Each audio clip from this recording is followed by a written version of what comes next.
Welcome back to my channel with new updates. Israel Adesanya has made it clear that world titles are no longer his primary motivation in mixed martial arts. Speaking openly, Adesanya explained that his mindset has shifted away from chasing belts and toward personal freedom and expression inside the cage. While he acknowledges the significance of championships and the pride that comes with holding them, he emphasized that his passion for fighting now goes beyond titles. Reflecting on his career, Adesanya discussed some of his most satisfying victories, particularly his 2020 fight against Paulo Costa. He described that performance as the most technical and cleanest work of his career, noting that he took virtually no damage while delivering all the punishment. For Adesanya, the Costa fight represented perfection in execution, timing, and composure, making it stand out among his UFC performances. He also referenced other meaningful wins from his kickboxing days, including bouts in tournaments like King in the Ring, where he delivered standout performances. However, when focusing strictly on his UFC career, Adesanya admitted that the Costa fight remains especially sweet. At the same time, he highlighted another deeply satisfying victory that came from a long-running rivalry. He explained how facing an opponent who repeatedly defeated him over the years created a powerful storyline, and finally overcoming that challenge brought immense personal fulfillment. When asked whether he is still focused on pursuing another title run or prefers exciting matchups instead, Adesanya shared an honest and almost playful perspective. He mentioned that when he is out in public, particularly around Auckland, people often ask if he is retired. Initially, he felt the need to clarify that he was simply taking a break and exploring other interests. Now, he jokingly says he is retired until people see him featured on a fight poster again. Adesanya reiterated that belts are no longer the driving force behind his decisions. While he proudly keeps his championship belts at home, he feels fulfilled by the journey he took to reach the top rather than the destination itself. He wants to fight with freedom, creativity, and risk, similar to how he competed early in his career. He pointed to moments like attempting a risky maneuver at the end of a round in one of his past fights as examples of the style he wants to return to. Ultimately, Adesanya wants to enjoy fighting again, push boundaries, and express himself without the pressure of titles defining his legacy. Alex Pereira has once again captured the attention of the MMA world, this time with a striking visual rather than a fight announcement. The reigning light heavyweight champion recently shared footage of himself shadowboxing in the snow, immediately sparking conversation among fans and analysts. At the moment, Pereira is not scheduled to defend his light heavyweight title, but the video served as a powerful reminder that he remains active, focused, and fully committed to his craft. The footage shows Pereira calmly and methodically moving through his techniques despite the harsh winter conditions. Snow covers the ground as he throws sharp punches, checks his balance, and flows effortlessly through combinations. There is no opponent in front of him, yet his movements reflect the same intensity and precision he brings into the octagon. The scene highlights not only his discipline, but also his mentality as a champion who continues to train regardless of circumstances. Pereira's decision to train outdoors in such conditions speaks volumes about his mindset. Shadowboxing in the snow is not about comfort or convenience, but about mental toughness and consistency. For a fighter at the top of the sport, staying sharp during downtime is crucial, especially when the next challenge has not yet been announced. This type of training reinforces his reputation as someone who does not wait for motivation, but creates it through routine and hard work. Fans quickly reacted to the clip, praising Pereira's work ethic and aura. Many see the video as a subtle message to the rest of the division that he is far from slowing down. Even without a booked fight, he continues to refine his skills and stay in peak condition. Others interpreted the footage as a sign that he is preparing for anything, whether it be a title defense, a short-notice opportunity, or a potential super fight. As the light heavyweight division continues to develop, questions remain about who will challenge Pereira next and when he will return to competition. While official announcements are still pending, moments like this keep his presence strong in the public eye. Shadowboxing alone in the snow, Alex Pereira reinforces the image of a champion who thrives on discipline, focus, and resilience, proving that even in silence and cold conditions, his mindset remains razor-sharp.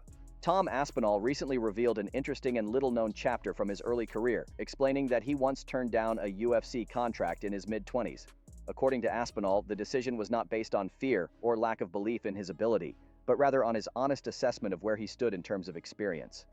While he always believed his skill level was high enough to compete with elite fighters, he felt that experience at the highest level mattered just as much, especially in a promotion like the UFC. Aspinall explained that he understood how significant the jump to the UFC could be. Even though he was confident in his talent, he felt he needed more professional fights before taking that step. As a result, he chose to continue competing with Cage Warriors, a promotion known for developing top-level fighters. At the time, he believed this path would better prepare him for the challenges ahead. After a few fights with Cage Warriors, however, Aspinall began to face an unexpected problem. He struggled to secure matchups, not because he was unbeatable, but because there were very few heavyweights available. The limited number of opponents left him with fewer opportunities to gain the experience he was seeking.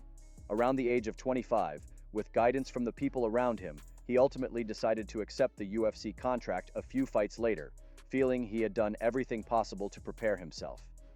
In the same conversation, Aspinall also spoke about his experiences sparring with boxing heavyweight champion Tyson Fury. He revealed that he sparred Fury many times over the years and described him as an excellent person to work with. Although Aspinall is an MMA fighter rather than a boxer, he saw value in sharpening his hands and learning from one of the best boxers in the world. He first started training with Fury when he was around 22 years old, making their time together stretch back nearly a decade.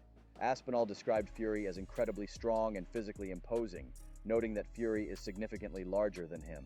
When asked about Fury's punching power, Aspinall explained that it is difficult to compare directly because of the difference in gloves.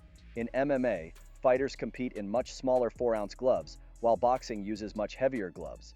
Despite the differences, Aspinall made it clear that training with Fury was a valuable experience that contributed to his development as a well-rounded heavyweight fighter. Islam Makhachev has responded publicly to recent comments made by Ilia Topuria, addressing both the personal tone of Topuria's remarks and the possibility of a future clash. Last week, Topuria directed strong words toward Islam and Khabib Nurmagomedov, accusing them of arrogance and stating that he would like to submit Islam in front of Khabib. He went even further by saying that if Khabib were to get involved afterward, he would be willing to step in against him as well. The comments immediately drew attention across the MMA community. In response, Islam took a calmer and more measured approach. He stated that he senses some kind of deep frustration or resentment coming from Topuria, suggesting that the issue goes beyond simple trash talk.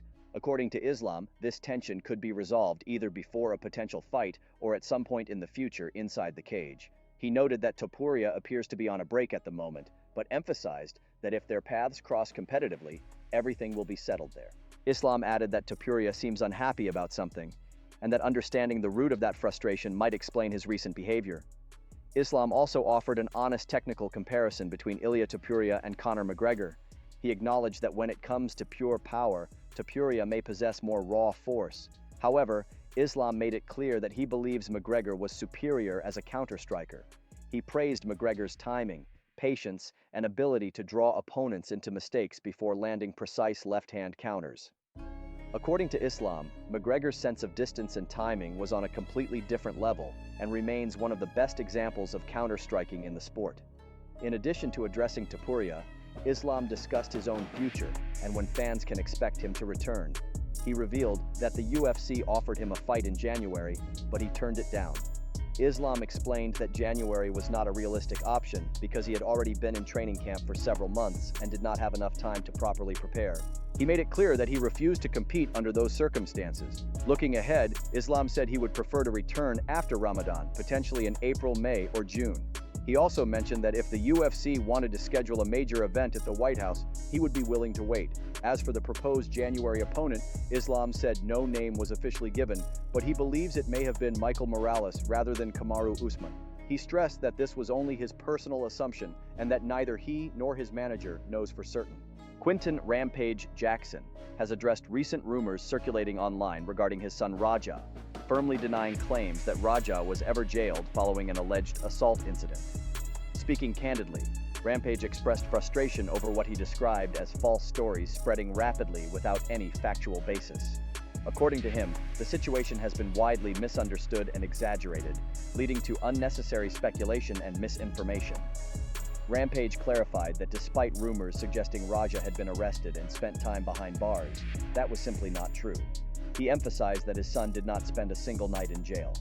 Rampage made it clear that people were repeating the same story without verifying the facts, allowing rumors to grow far beyond reality. He explained that Raja has been home and present, contradicting claims that he had been locked up. Addressing the situation directly, Rampage pointed out how quickly false narratives can take hold, especially when people online repeat information without knowing the full story. He appeared visibly annoyed by the constant chatter, explaining that these rumors had been circulating for some time and had reached a point where he felt the need to publicly set the record straight. According to Rampage, the situation had been blown out of proportion, and the truth was far less dramatic than what was being reported. He also touched on how damaging such rumors can be, not just to public figures, but to their families as well.